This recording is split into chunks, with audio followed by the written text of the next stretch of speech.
هنعمل النهاردة باتيه اقتصادي بتاع الأفران في البيت بطريقة سهلة وبسيطة. مقادير موجودة في البيت ومتوفرة. هنعمل من نص كيلو دقيق 50 قطعة باتيه زي ما انتوا شايفين كده، هش وطري ومورق وجميل، وكل اللي هياكله من ايدك هيقولك بسم الله ما شاء الله انت شارياه من بره، وكل اللي هيدوقه هيسألك عن الطريقة. حاجة تفتح النفس وهتوفر معاكي بدل ما هتشتريه من بره، هنعمله في البيت بكل سهولة. دي قناتي وصفات ام جودي، لو اول مرة بتشوفيني يسعدني ويشرفني الاشتراك في القناة وتفعيل زر الجرس ليصلكم كل جديد. يلا بينا نخش على الطريقة، وقبل ما نبدأ هنسمي الله ونقول المقادير. معايا نص كيلو دقيق، نص كوباية لبن، ربع كوباية زيت، معلقتين كبار صلصة، معلقة كبيرة خميرة، معلقة كبيرة سكر، معلقتين كبار لبن بودر. لو انت ما عندكيش لبن بودرة ممكن تستغني عنه في الوصفة عادي، مفيش اي مشكلة. هنجيب البولة بتاعتنا اللي هنعجن فيها وهننزل بالمواد السائلة الأول. نزلت بنص كوباية زيت ونص كوباية لبن أسفة وربع كوباية زيت، ونزلت بالمعلقة خميرة ومعلقة سكر ومعلقتين لبن بودر ومعلقتين صلصة.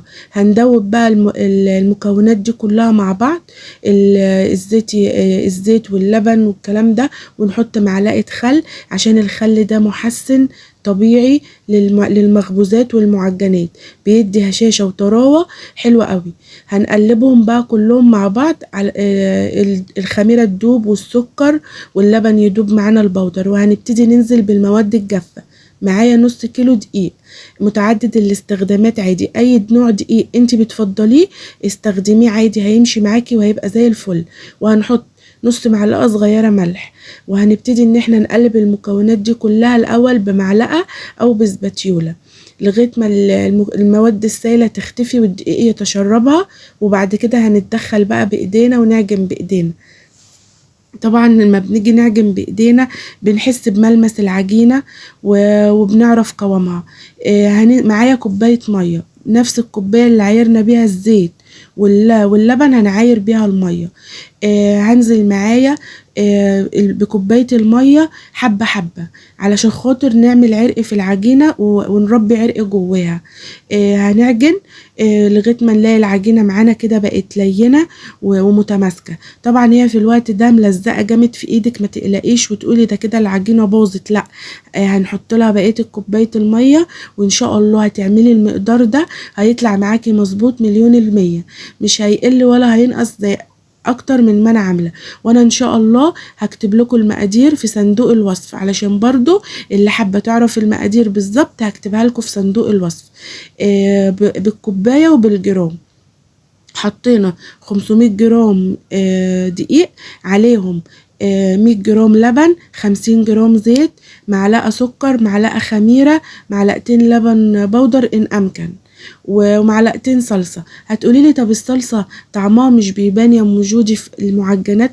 هقولك لا، مش طعمها مش بيبان خالص، هي بس مجرد انها بتدي لون حلو زي بتاع الافران، وانت هتجربيها وهتعمليه وان شاء الله مش هتحسي بطعمها.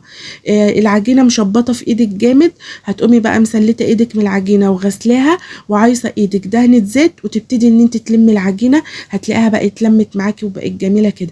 هنعجن فيها 3-4 دقايق، خلاص هتلاقيها معانا بقت تمام. هندهن بولة زيت وهندهن العجينة زيت عشان ما تنشفش معانا، وهنغطيها. هتستريح معايا في الطبق بتاع ربع ساعة، وهنسيبها تستريح عشان اما نيجي نفردها تتفرد معانا بكل سهولة. جيت بقى بعد كده الخطوة اللي بعد كده، دهنت الرخامة نقطتين زيت علشان افرد عليها العجينة والعجينة ما تلزقش مني. العجينة طالما استريحت وطالما اتعجنت كويس واتخدمت في العجن هتريحك في الفرد. احنا كده هنفردها الاول بايدينا زي ما انتوا شايفين ما شاء الله، عماله بتتفرد معايا بكل سهوله. هنبتدي بقى ان احنا نكمل بالنشابه. هنفردها قرص كبير، النص كيلو كميه كلها هنفردها قرص كبير كده، ولو انت ما عندكيش مكان افرديها على مرتين مش هيجرى حاجه. افرديها، وبعد كده هنبتدي ان احنا نشكلها مع بعض وهنشوف دلوقتي. عايزاكم لو الوصفة عجبتكم ووصلتوا معايا لغاية هنا ما تنسوش تحطوا اللايك وكومنت وشير للفيديو وسبسكرايب للقناة وتفعيل زر الجرس ليصلكم كل جديد. انا لسه فاتحة القناة وبقالي 3 ايام، وده تالت فيديو ليا. يسعدني ويشرفني متابعتكم ليا. نفسي كده تدعموني واكتبوا لي في التعليقات انتوا بتتابعوني منين، وتقولوا لي رأيكم كده في الفيديوهات بتاعتي. هجيب بقى كوباية وابتدي ان انا بقى ايه اقطع بقى العجينة على حسب عشان كلهم يبقوا حجم واحد. اي حاجة عندك انت بتشكلي بيها وحابة تشكلي بيها براحتك، دي حاجة ترجع لك. انا جبت كوباية عادي وابتديت ان انا اشكل بيها العجينة. هنخلص بقى الكمية كلها، وبعد كده هنشيل بقى الزوايد دي اللي هي الحاجات الزيادة دي، مش هنرميها طبعا، هنشكلها تاني وهنعيد تشكيلها تاني وهنعملها تاني. هنلمها زي ما انتوا شايفين كده بايدينا علشان خاطر نسيبها تستريح، ولما نيجي نفردها تاني تتفرد معانا بكل سهولة. هنحطها في البولة وهنغطيها عقبال ونخلص الكمية دي، هتكون ان شاء الله استريحت وهتتفرد معانا تاني بكل سهولة. انا دلوقتي هنحشيه جبنة، جبت الجبنة وهنحشيه. معايا صاج هحط فيه ورق زبدة وهدهنها دهنة زيت. لو انتي ما عندكيش ورق زبدة وعايزة تعملي في الصاج على طول براحتك، بس انا بحب احط ورق زبدة علشان خاطر ساعات الباتيه بيفتح في الفرن والجبنة بتطلع منه فبتتحرق في الصاج، فبيبقى صعب عليا تنظيفه. لو عندك ورق زبدة تمام حطيه، هيسهل عليكي كتير. هتلاقي الصاج نضيف، يا دوبك هتشطفيه بس وهيبقى معاكي زي الفل. انا حطيت بقى اهو حتة الجبنة في الباتيهاية وابتديت ان انا بقى اقفلها كويس. حاولي على قد ما تقدري ان انت تقفليها كده تقفيله تمام عشان ما تفتحش معاكي في الفرن. بس كده وسهل خالص اهو، ما فيهوش اي مشاكل. حاجات موجوده في البيت ومتوفره. يعني شوفي ما شاء الله عمل معايا كميه حلوه. لو انت هتشتريه من بره شوفي هيكلفك كام، لا هنعمله في البيت واحلى من بره كمان 100 مره. بجد طعمه جميل، كفايه ريحه الخبيث في البيت بتبقى طعمها ريحتها جميله. دي الكميه كلها، وكان في وحدتين تانيين في صاج صغير كده هحطهم برضو. هنغطيه بقى ونسيبه يخمر من نص ساعة لساعة حسب المكان اللي هو موجود فيه. ولو المكان دافي هيقعد معاكي نص ساعة وهتلاقيه خمر. في الوقت ده بقى هنجيب بضاية ونحطها في طبق ونحط عليها معلقة صغيرة فانيليا علشان ندهن الوش. طب انا ما عنديش بيض، ممكن شوية لبن وتدهني الوش، ممكن لبن مية تدهني الوش. المهم ان انت الصاج اللي هندهنه هو بس اللي هيكون داخل الفرن. يعني ما تدهنيش الصاجان كلها وتسيبيها، لا، الصاج بس اللي داخل الفرن هندهنه وندخله على طول.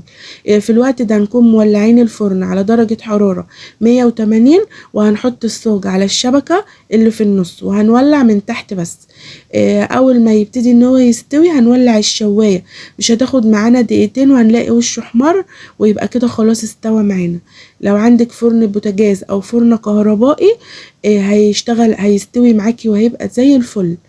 انا دهنت اهو الصاج بيض، وبعد كده حطيت بقى سمسم وهنحط برضو حبة البركة بيدوله شكل جميل وطعم جميل زي بتاع الأفران بالظبط. الولاد هياخدوه المدرسة، هيسد معاكي بدل السندوتشات كل يوم. ممكن تديلهم في اليوم ده باتيه هياكلوه هيعجبهم قوي. انتوا تفطروا بيه في البيت مع كوباية شاي بلبن، وممكن تحشيه مربى، ممكن تحشيه شوكولاتة، اي حاجة انت حابة ان انت تحشيه احشيه. دي حاجة ترجع لراحتك انت وذوقك انت. المهم طالما العجينة تمام هتديكي اي حاجة، ما اي حاجة انت عاملاها تمام. كده خلاص انا خلصت التشكيل بقى هدخله الفرن. هيقعد معايا في الفرن حوالي تلت ساعة وان شاء الله يكون استوى. ادي هو طلع معايا من الفرن لونه جميل ومستوي. هنديله بخة مية علشان وشه يبقى طري. هنقوم بقى ايه سايبينه يرتاح شوية من السخونة اللي هو فيها، وبعد كده هنعبيه بقى في علبة محكمة الغلق. هيفضل عايش معاكي لو 3 ايام مش هيجراله حاجة. بسم الله ما شاء الله العجينة هشة وطرية وجميلة وفيها طراوة حلوة قوي ومورقة جميلة زي ما انتوا شايفين ما شاء الله. اول صاج ده بيطلع احنا يعتبر انا والولاد بناكله. فدي الكمية اللي اتبقت. بصراحة جميل، شايفين ما شاء الله الجبنة هي من جوه ومورق وطري، بجد حاجة تفتح النفس قوي وحلوة وجميلة. هتجربوها وان شاء الله هتدعولي. عايزاكم تجربوها وتكتبوا لي في الكومنتات رأيكم. اتمنى يا رب ان الوصفات بتاعتي تعجبكم. حاجة حلوة هتملي البيت بالخير وهتعجب الولاد جدا، وكل اللي هياكلوا من ايدك هيسألك على الطريقة. وده كمان اهو واحد اهو اتفتح من الجنب والجبنة طلعت منه ما شاء الله. حاجة جميلة والله تفتح النفس. في ايه احلى من كده ممكن تعملوه؟ ان شاء الله الايام الجايه هنعمل مع بعض وصفات احلى. واكتبوا لي في الكومنتات لو عايزيني اعمل لكم اي وصفه انتوا حابينها، اكتبوا لي وانا هعملها لكم. وان شاء الله اتمنى وصفاتي تكون عجبتكم. زي ما انتوا شايفين ما شاء الله عمل معايا كميه حلوه وشكله جميل، واللمعه اللي على الوش دي تحفه، قمر كده قمر. ان شاء الله تعملوه. تسلم ايدكم وعيونكم مقدما. دمتم في رعاية الله وفي حفظه وفي امان.